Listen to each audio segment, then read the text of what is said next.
Il s'appelle Christian Chikuru, internationaliste.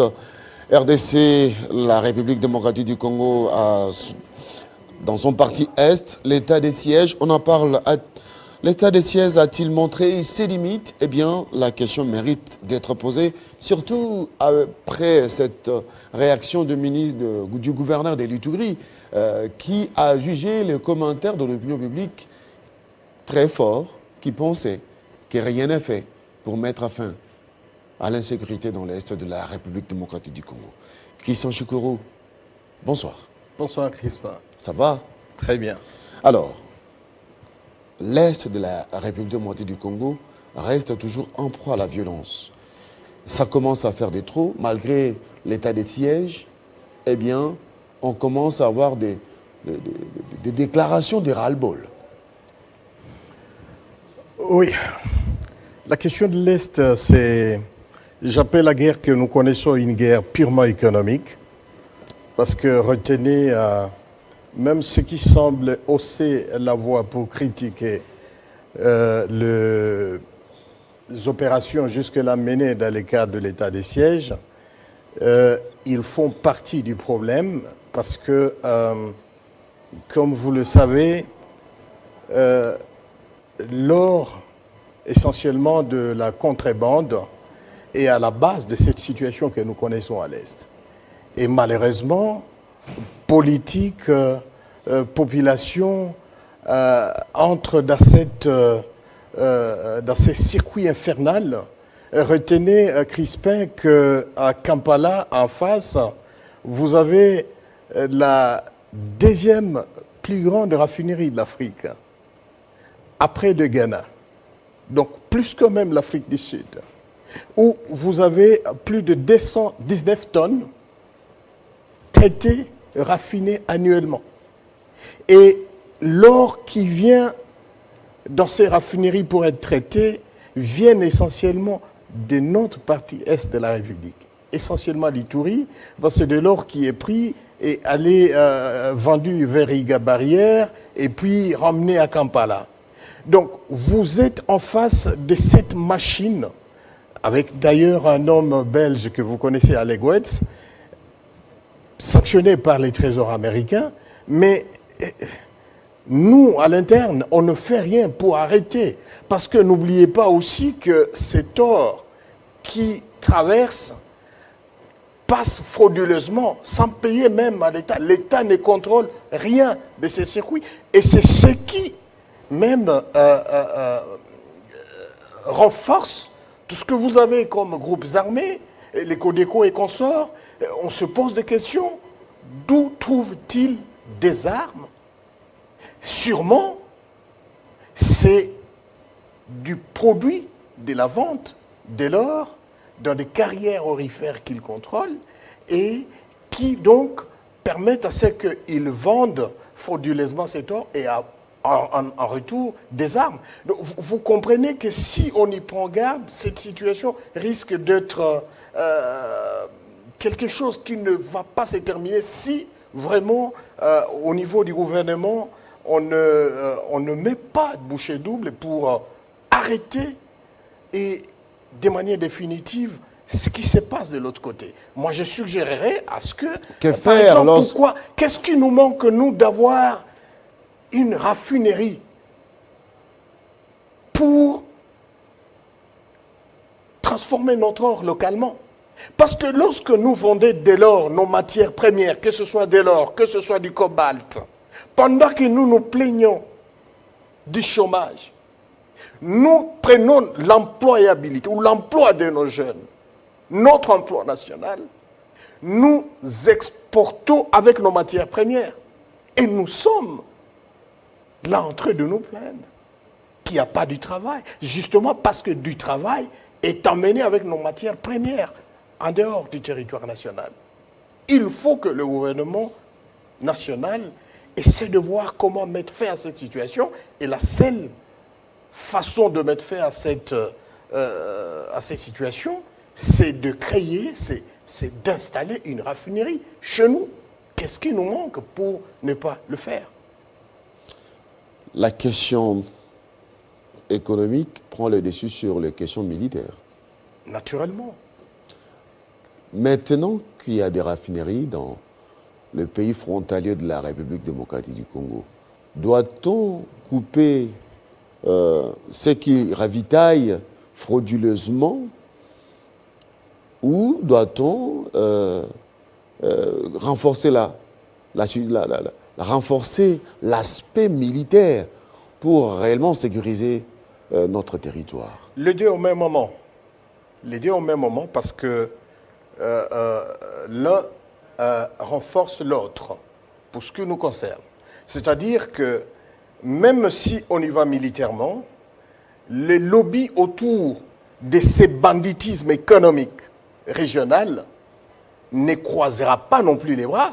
Mais il n'y a pas longtemps, nous avons vu la RDC accepter la construction d'une route qui partirait de l'Ouganda jusqu'à l'est de la République démocratique du Congo. Doit-on... Est-ce que nous jouons franc jeu? Est-ce que notre diplomatie est à la hauteur des enjeux? Notre diplomatie est en train de bouger petit à petit. Mais ici, je parle de ce que le gouvernement doit faire immédiatement à côté de ces efforts diplomatiques qui sont en train d'être fournis. Sinon, l'un sans l'autre, nous allons tourner en rond. Parce que, comme je vous le disais, Crispin, cette machine, elle est costaud, cette machine qui fait que notre or soit amené à Kampala, et ainsi de suite. Ce n'est pas une mince affaire. C'est lourd. En échange, c'est sûr qu'il y a des mécanismes d'armement, de ce que vous appelez Codeco aujourd'hui, qui sont en train de s'aimer mort et désolation. Voilà ce qui peut faire que cette aventure ne se termine tant qu'on ne coupera pas, n'est-ce pas, cette chaîne maléfique ou diabolique qui a autour de l'exploitation, à la vente et à l'armement de ces miliciens. Mais le danger est que, avec ces attaques de Codeco, qui sont en collaboration, en connivence avec les pays voisins, on retrouve dans les rangs des Codeco aujourd'hui les Ougandais, les Érythréens, les Kenyans. Est-ce que nous ne sommes pas là en train de vivre l'occupation qui ne dit pas son nom? Parce que nous avons reçu un jeune homme venant de Bunia, ici, sur Télé 50, qui a clairement dénoncé le fait qu'il y a la déportation des populations, des étrangers, pour occuper les terres congolaises. Les villages se vident et les étrangers viennent occuper les villages. Eh bien, si nous fermons l'œil, demain on va se retrouver avec l'Est pleinement occupé par les étrangers. Oui, naturellement. Vous savez, toute l'Afrique, de manière générale, pose un sérieux problème d'emploi, surtout de jeunes. Et lorsqu'on apprend qu'il y a un Eldorado à l'est de la République, où lorsque vous marchez, vous avez l'or à moins de 50 mètres, naturellement, chacun rêve de tomber sur ces pépites. OK?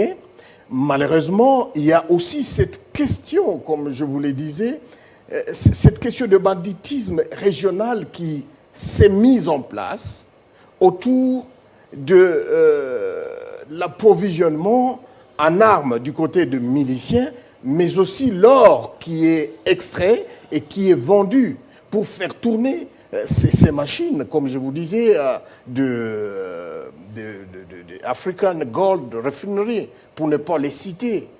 C'est une machine, c'est un investissement. Pourquoi on a choisi l'Ouganda? Dieu seul sait. Est-ce qu'ils sont venus chez nous avec la lourdeur administrative qu'il y avait? Bon, ils ont vu que chez nous, ça ne vaut pas la peine, qu'il fallait aller vers l'Est pour nous contourner. Mais aujourd'hui, nous sommes les plus grands perdants. Parce qu'à côté du fait que nous perdons ces quantités importantes d'or, nous sommes en train aujourd'hui de déplorer cette chaîne macabre. Cette chaîne macabre de nos concitoyens qui sont en train d'être tués comme des animaux. Mais Chikuru, dans cette partie du pays, nous avons Kibali Gold Mining qui exploite l'or. Pourquoi l'État congolais ne peut pas entrer en discussion avec Kibali Gold? Oui, vous exploitez, mais raffinez aussi sur place.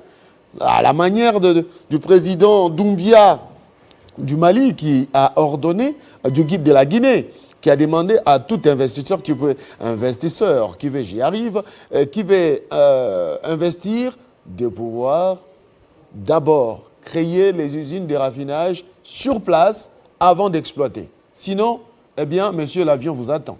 Ça, c'est un autre sujet. Si vous voulez trouver un temps, nous viendrons parler de cet investissement important dans la province du Haut-Ouélé. Mais aujourd'hui, on ne peut pas laisser à une seule entreprise exploiter nos mines. On a besoin de cette multitude pour permettre justement à l'État de raffiner aussi. Et raffiner, naturellement.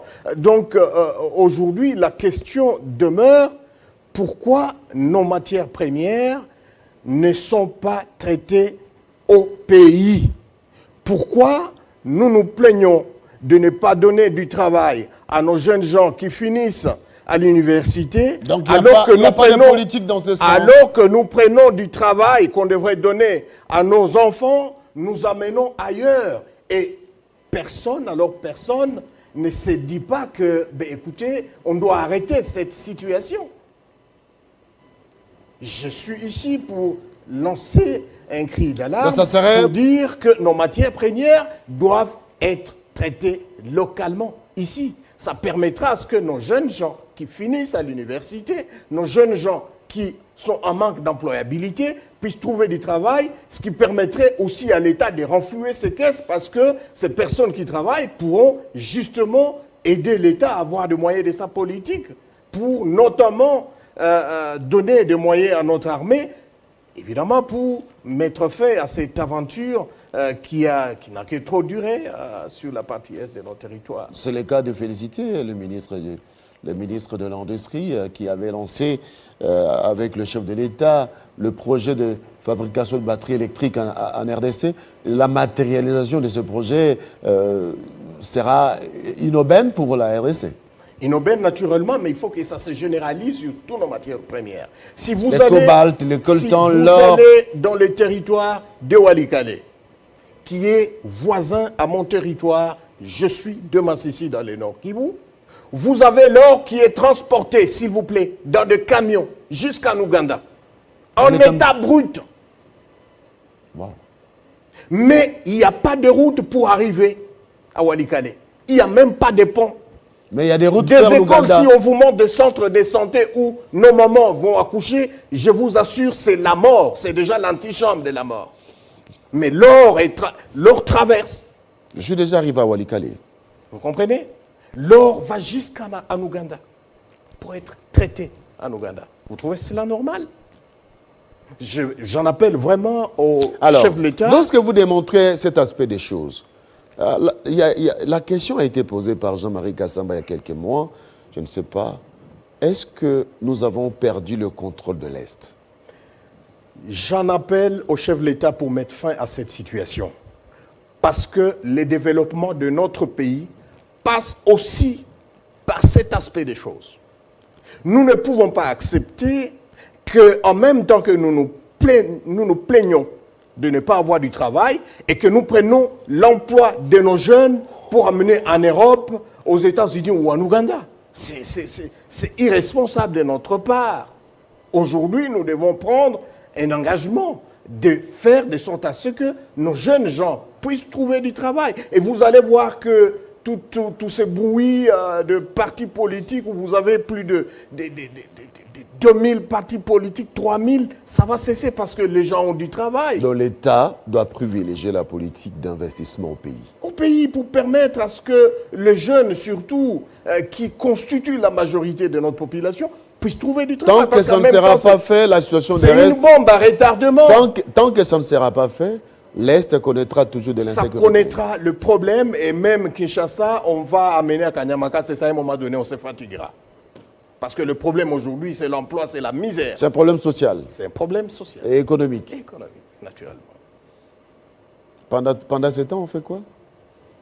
Pendant ce temps, il faut poser des actes concrets pour justement changer cet état de choses. Il y a aussi la mentalité des hommes congolais, des hommes de troupes de la République démocratique du Congo. Oui, il y a cette situation, mais il y a aussi le manque de patriotisme de quelques généraux qui, et même au niveau, jusqu'à faire parler les chefs de l'État qui s'interrogent sur les moyens communs.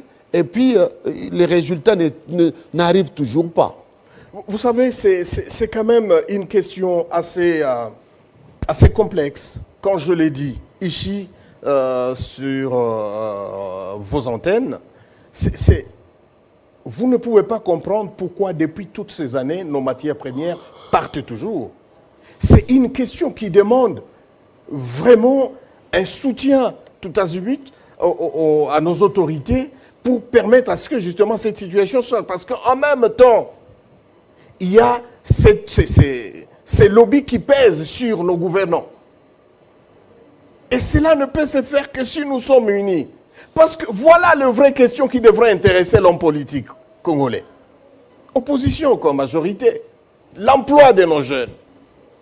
Qu'est-ce que nous disons ensemble pour justement mettre fin à ce chômage qui est devenu pandémique caractérisé, parce que c'est en même temps une bombe à retardement.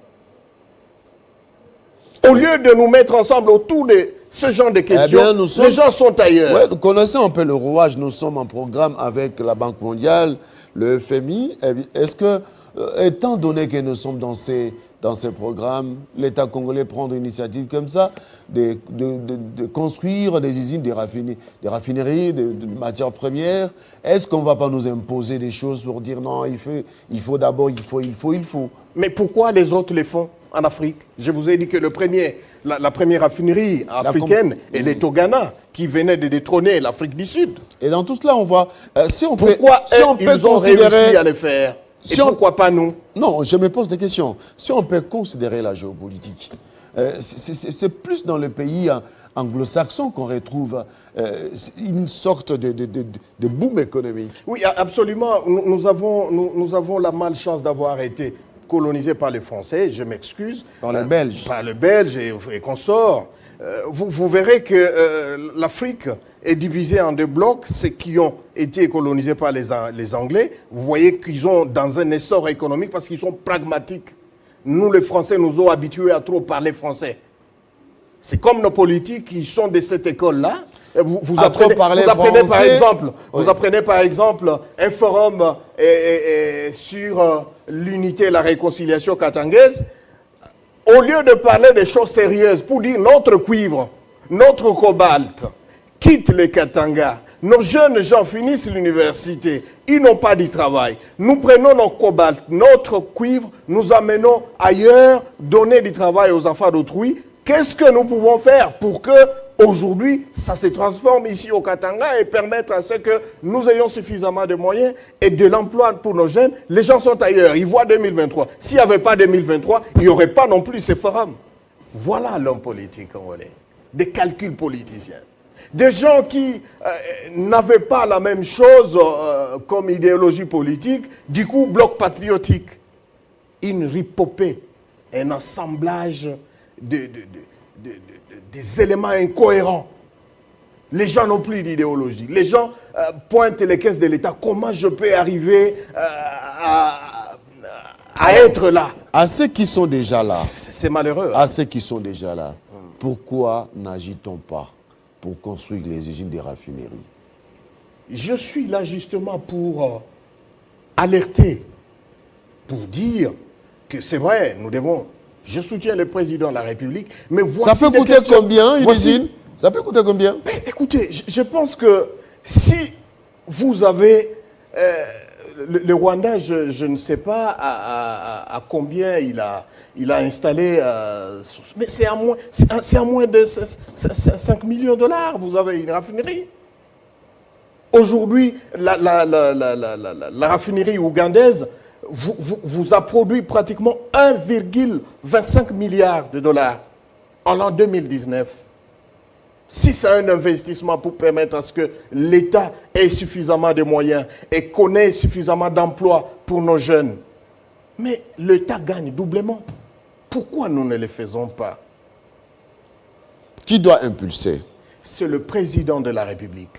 Moi, je soutiens le président de la République, pas dans le sens de ce qu'on est habitué à faire les Djalelo.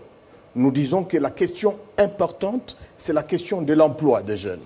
C'est une question transversale. Si nous résolvons cette question, je crois que nous pouvons réussir et gagner le pari de 2023 et même jusqu'à 2028, parce que je sais qu'il sera réélu. Mais voici les grandes questions auxquelles il faut s'atteler. L'emploi des jeunes.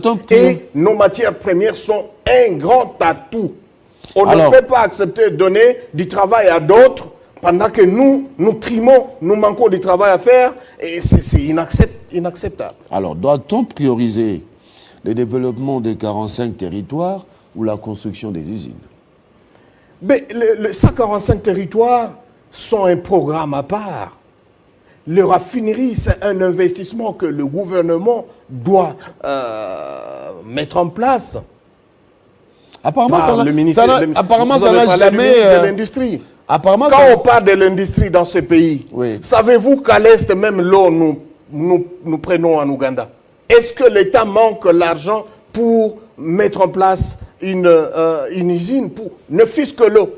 Les jus, tout nous vient du Rwanda. Et nous nous plaignons ici à Kinshasa, vous avez des gens qui vous parlent français comme si cela suffisait pour être politique. Voici des questions éminemment socio-économiques qu'il faut résoudre. Comment voulez-vous que même le jus, même l'eau, nous viennent de l'extérieur? Et nous parlons de l'industrie dans ce pays. Nous rêvons. Nous devons éviter la théâtralisation du pouvoir. On nous a habitués avec ça. Avec trop de français, trop de communication. Pour un vide béant. Arrêtons de communiquer, construisons les usines. Oui, arrêtons de communiquer, travaillons. Les fruits du travail vont communiquer. Sans que nous parlions. Beaucoup de Français nous ont retardés. Mais pendant ce temps, il faut aussi former une armée forte. Naturellement, parce que aussi c'est quelque chose qui nous permet d'avoir des moyens. J'en appelle justement encore une fois, c'est un cri de cœur. L'argent qui est mobilisé aujourd'hui, bravo au chef de l'État, bravo à tous les services d'assiette qui nous amènent à au-delà des 11 milliards maintenant. Que cet argent aide notre armée à se restructurer. Qu'on chasse les pourritures au sein de notre armée. Il faut ces décisions courageuses. Si nous voulons être réellement indépendants, un pays souverain, on ne peut pas continuer à nous plaindre que notre armée est infiltrée.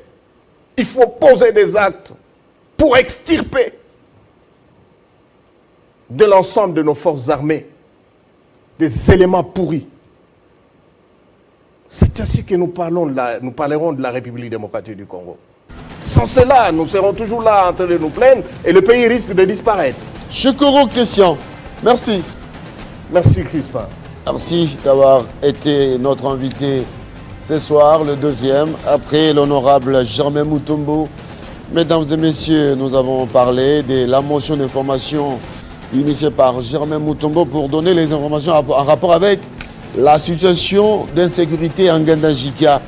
En deuxième lieu, nous avons reçu Christian Chekoro, quid est de la République démocratique du Congo, l'état des sièges. A-t-il montré ses limites? Eh bien, pour Christian Chekoro, la question est imminemment économique.